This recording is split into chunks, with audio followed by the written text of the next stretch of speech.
he's going to be one of the highest paid ever whenever that comes across ESPN and Sports Center and all those good things. But it will be. He's an elite quarterback. He's one of the top guys in the league. He's able to do things that very few on earth can. You're tuned in to the Ross Tucker Football Podcast, guiding your gridiron journey, none other than your host, former NFL lineman, Ross Tucker. Oh, yeah, it is, but it's not just any Ross Tucker Football Podcast. It is a Wisdom Wednesday, presented, of course, as always, by DraftKings. You know the deal. Just use the code Ross over at DK Sportsbook or whatever different platform we're using. Speaking of that, by the way, we're going to announce some of the contestants for our DraftKings Best Ball contest on today's Fantasy Feast podcast. Still room to get in. It's you going against me and Joe Dolan, my co-host on the Fantasy Feast podcast. Take advantage of any sponsor you hear on the show, any sponsor at rosstucker.com, or just rate and review the show if you want to do that. Forward it to me, always, Ross at rosstucker.com, and say, I want to take you down. I want to take you and Joe down in a best ball contest. It's a free entry. So you get a free swing at whatever the winner gets, but you don't have to put any entry fee in, which is pretty cool. I also should have time tomorrow for the first time in a while to announce the winners this week. Those of you that spread the word via social media, engaging with either at Ross Tucker NFL, at Ross Tucker Pod, those of you that take advantage of a sponsor, or those of you that give us a YouTube subscription, hit the thumbs up and reply, youtube.com/Ross Tucker NFL. The wisdom today, by the way, comes from Terron Armstead. I am very excited about that. Here's what we got today. We got a great interview with Terron Armstead. Then there's not a ton of news, but there's a new award kind of in the NFL that I'll get to in a little bit. And then there's some Falcons news, some Lions and UFL news. And then tomorrow we've got the great Greg Cosell, most people's favorite day of the week. Greg Cosell from NFL Films on Thursday, continuing his divisional preview, divisional breakdown. And of course, you can listen to yesterday's Even Money podcast or watch it, as well as today's Fantasy Feast podcast. Both shows I highly recommend. It's Big Show time. The Big Show. So I got a chance to meet this guy, I think maybe in person, for the first time a couple months ago at the NFL's broadcasting and media workshop. Obviously, I've admired his career from afar and called a bunch of his games over the years for a long time now. I mean, what is it, Terron? Year 12 you're in the league now? This is year 12, man. Year 12, Ross. Unbelievable. Talking, of course, about the 5-time Pro Bowler, Terron Armstead, who you should all, by the way, check out on social media at T_Armstead72. Had a terrific run with the New Orleans Saints. Now he's the left tackle for the Miami Dolphins. And there's about a million things, Terron, I feel like asking you about. I guess the first thing, here we are, mid to late June. Talk to me about your mindset this time of year. You're on your own. Your time is your own, but you're about a month and change from training camp. Yeah, this is a very, very important window. You go through the OTA minicamp process, and then you break. So that 5-6 week window is really vital as a professional. You really have to. It's the summer, so a lot of your friends are free. They're taking trips. They're doing all summer activities. But this is really a time to challenge your level of professionalism, sacrifices, skipping some fun events, some fun times, honing in on your training, your rest, your recovery. All those good things. So it's a very important window. It's so interesting because I used to hate this whole time period, Terron, when people would say, when's training camp start? I'm like, we're not talking about it. We're not talking about because I that. just didn't want to think about it. Yeah, same, man. Same. I stay far away from training camp, the thought of it. I report on the reporting day. And that's it. And we get going, we lock in. I don't want to be that guy, but man, training camp was a lot harder back in the day, bro. It just was. Like my first camp in 01, I was a rookie in Washington. We had full pads, 2.5 to 3 hour practices twice a day the first 13 days. Yeah. Oh It my was like a God. bloodbath, bro. It First was crazy. 13 And didn't days? really, I don't think it really makes you better. Man, first 13 days, 2 days. No, listen, you don't get any arguments from me, Ross. What you guys went through and what you've done and paved the way and negotiating with the CBA to change that for us, I greatly appreciate. My What, training camp experience is like my early part of my career was tough, man, because I had Sean Payton and he's old school Parcells tree, so we didn't have 2 days, but he had no problem reminding you of what we used to do is, so I don't want to hear nothing. Like what we're doing now, 3 hours, the conditioning test, the conditioning after every probably like, I don't want to hear it because, he had been through them 2 days. So now it's a lot more rules and regulations training camp that makes it better. And I think it's actually beneficial for the players going into the season, having some legs, having some energy, start the season off. totally agree. I mean, I was always either battling for a starting job or a roster spot. I felt like I was beat up by the time camp came around because camp was like such a competitive period for me. What do you do with most of your time this time of year? Like what drills are you working on? Is it more conditioning? Is it more position specific stuff? What do you spend most of your time on? Yeah, right now is that strength and conditioning window. As I've progressed throughout the years, that has changed as far as my needs, as far as what I know that I need to prepare. So I'm a real big Pilates guy, real big into Pilates and yoga. I think that core stability and mobility has helped me tremendously throughout my career. But yeah, just strength and conditioning. I'll get in more into football specific drills, probably like the last 3 weeks, maybe 3 days a week, getting a lot of pass sets in, a lot of run game takeoffs. And where I train down here in Dallas, we have 25 NFL linemen. So that community helps us to really get a chance to get quality work and gauge where we are and get good looks with each other. So kind of stealing reps. That everything you just said, that is awesome. I used to get together. I used to just have the whole high school football team at my high school just line up, and I'd go down each position, just murdering these kids in one-on-one. That's hilarious. That is hilarious. Hey, so I'm sure you've been asked this a million times. I don't think I've ever heard the answer. You're a phenomenal player, phenomenal Arkansas Pine Bluff? Like, how did that happen? Yeah, man, I had to turn down LSU, turn down Bama, tell them but no, I didn't have any of those. I was like, what? Yeah, no, I didn't have any of those offers, man. It was I came from a place where we really just didn't have the steps down to prepare to go to college or be recruited in a certain way. So I didn't do the NCAA clearinghouse. I didn't send the tapes to boom, boom, boom. Just lack of knowledge, really. So ended up being a late qualifier. And I did a half football, half track scholarship to Arkansas Pine Bluff. So, because I could have went anywhere in the country for track, I had one state of Illinois in shot put. So, but I still wanted to play football. So a lot of the big schools that were talking to me for track, football's out of the question. So, no, I mean, I still got dreams of playing ball, man. So I went to Pine Bluff, half football, half track, and yeah, the rest happened. That is unreal. And I thought I liked you, Terron. And then I was looking up, preparing for the interview, and I saw that you ran a 4.71 at the combine at 306 pounds, and now I hate you, bro.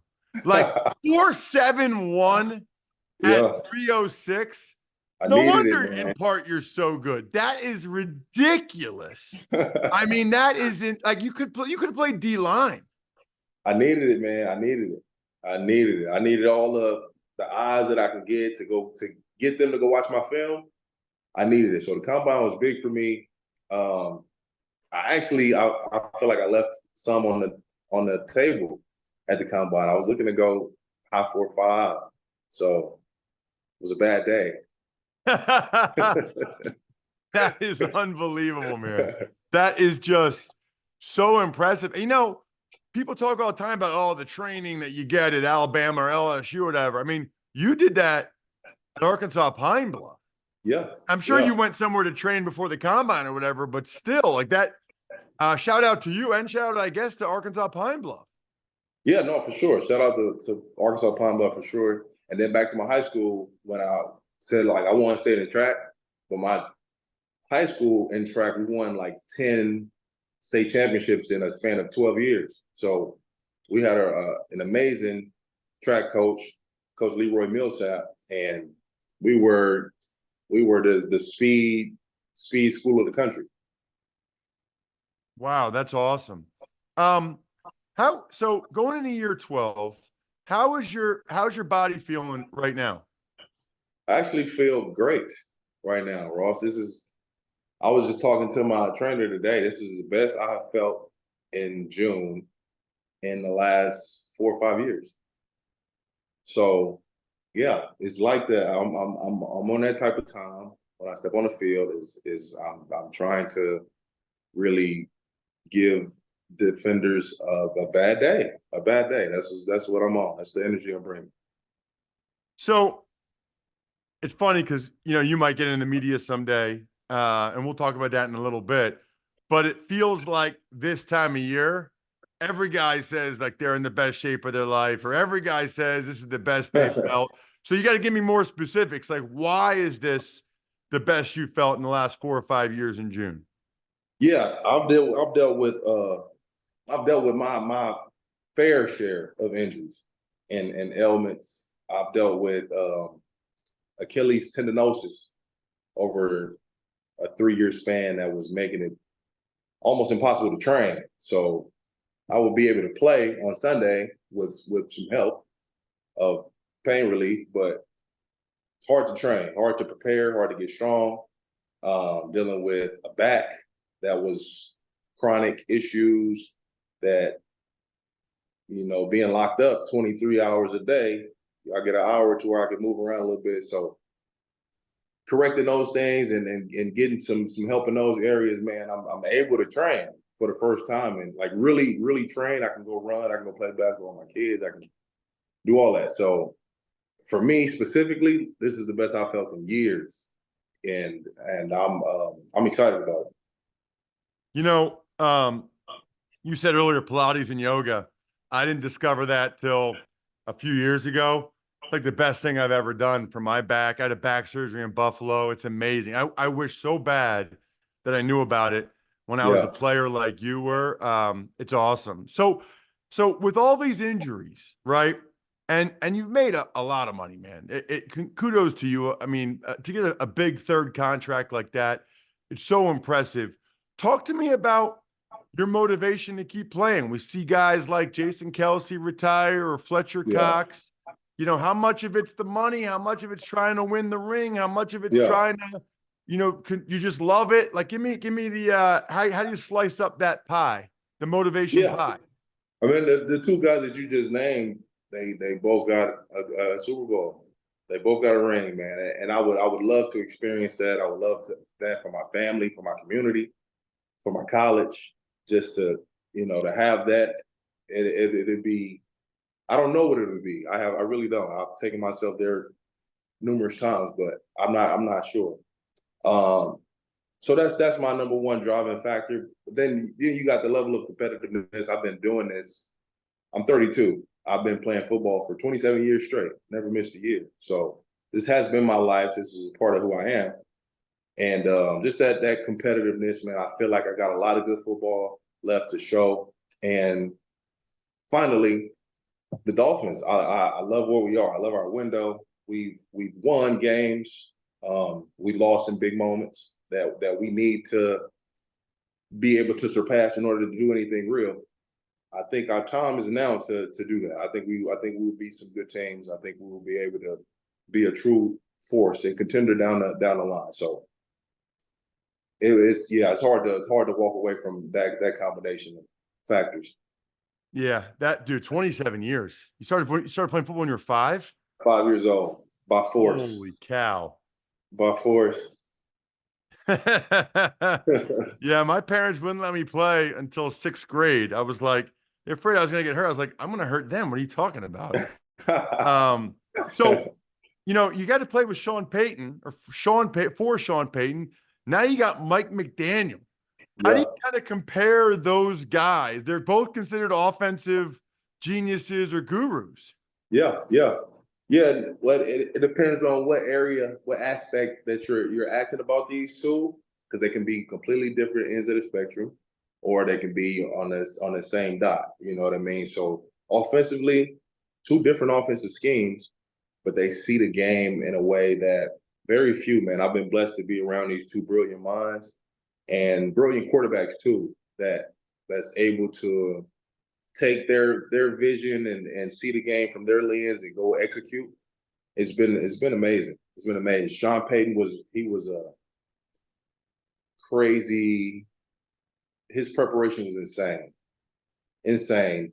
3, 4 in the morning, just watching a clip from 12 years before, and if he see a tendency or something, he just try to exploit, and it worked extremely well for him throughout our time in New Orleans. He was a master of dictating what the defense do, opposed to just taking what they give us. He made them play this coverage, or made them, you know what I mean? He was a matchup genius. And what Mike is able to do, he's matching up with speed, motions. He's getting reads pre-snap that's challenging for defenses, that make them tell on themselves in a way that Sean did with a lot of personnel groups.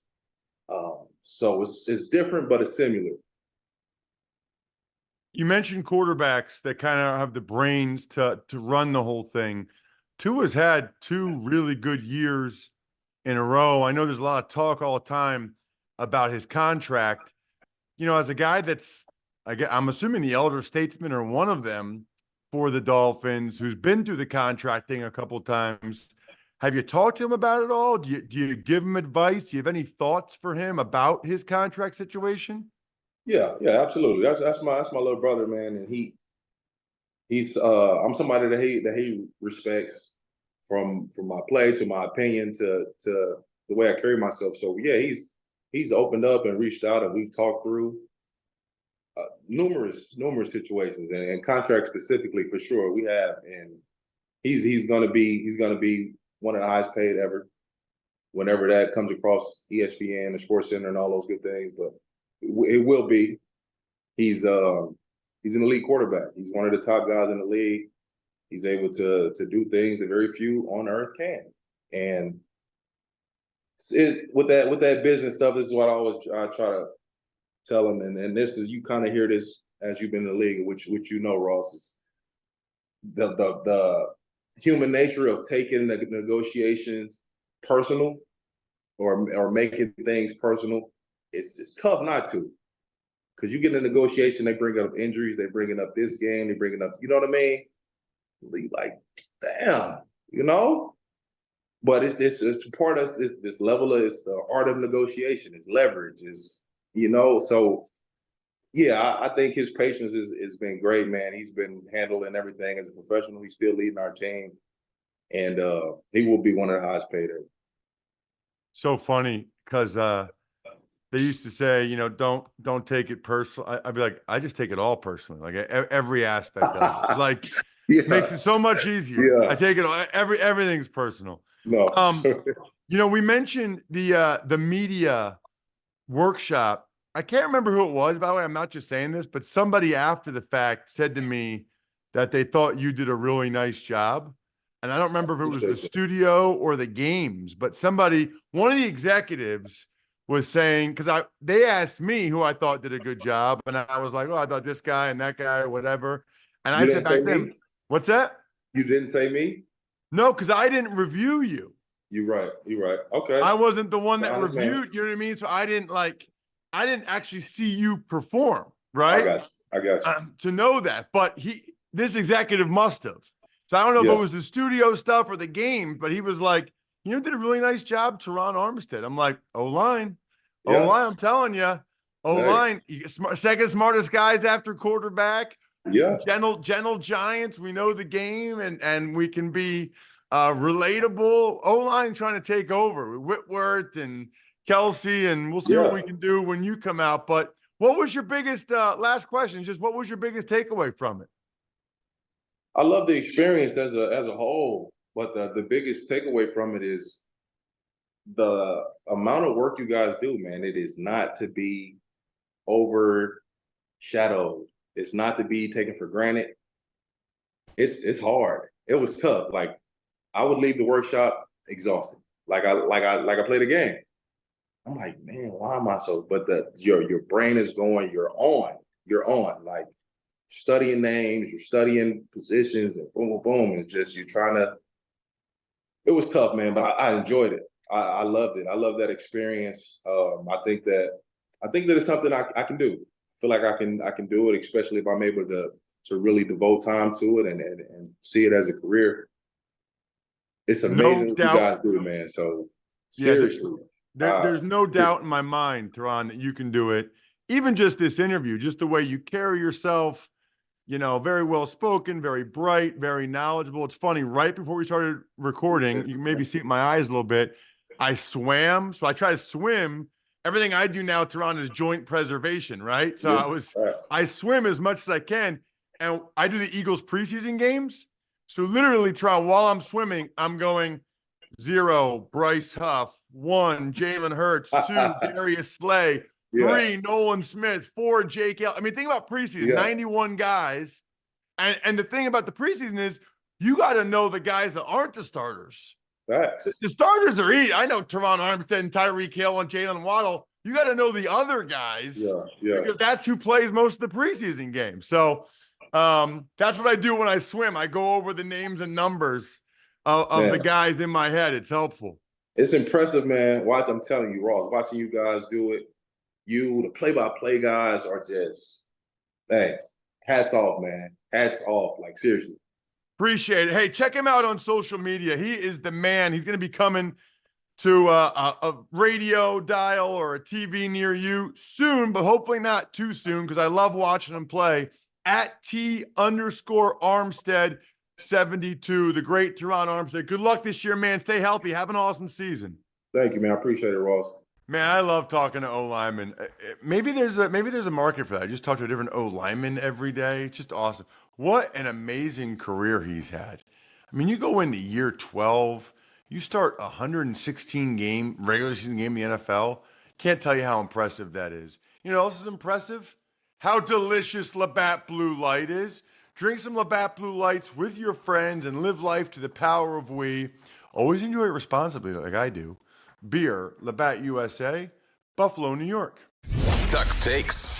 All right, Ross, the AP, they said comeback player of the year is to honor a player who's demonstrated resilience in the face of adversity by overcoming illness, physical injury, and other circumstances that led to the player to miss playing time the previous season. Ooh, interesting. I'm going to make this actually my Labatt Take of the Week, Jack. Presented by Labatt Blue Light. It is the pristine Canadian Pilsner. Enjoy your beers together so you can live life to the power of we. Always enjoy responsibly. Beer, Labatt USA, Buffalo, New York. So I'm glad they finally defined the Comeback Player of the Year award because it was always sort of ambiguous, nebulous. I just combined ambiguous, nebulous. Well, here's the point, okay? I like the fact that they gave it a definition. You have to miss time because of injury or illness, but now we need a different award.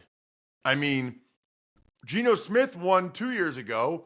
Flacco won last year. We need an award for what guys like Geno Smith and Joe Flacco did the last couple of years. So I don't know what, is it most improved or a great job coming back from we all thought you retired or we never thought you'd play again. Like, I don't know what the name of the award is, but we need some award now for what Geno Smith and Joe Flacco accomplished the last couple of years, if they're no longer eligible, essentially, for Comeback Player of the Year. The Falcons, they're going to be putting Matt Ryan and Arthur Blank into their Ring of Honor this year.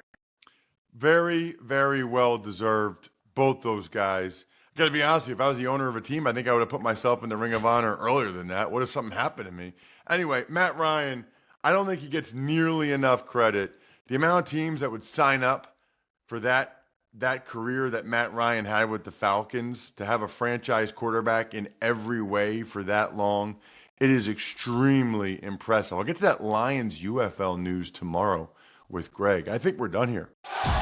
Thanks for tuning in to the Ross Tucker Football Podcast. Make sure to also check out Even Money, Fantasy Feast, and College Draft, all on the DraftKings Network on Samsung TV Plus, YouTube, or subscribe to the podcast on your favorite platform. Shout out myfrontpagestory.com. You guys know how I feel. I believe in telling people in life how you feel about them, that you love them. I tell people I love them all the time. I tell people I love them that wouldn't expect me to tell them that I love them. Life is, I just said with Arthur Blank, man, life is short. Willie Mays just passed away. Maybe the greatest baseball player ever. Point is, myfrontpagestory.com is a terrific way to tell someone how you feel about them. For maybe people who aren't as comfortable doing it verbally as I am. Backofficeschedule.com is awesome. HumanHeadNYC.com. Sporticulture. Pizza Boy Brewing.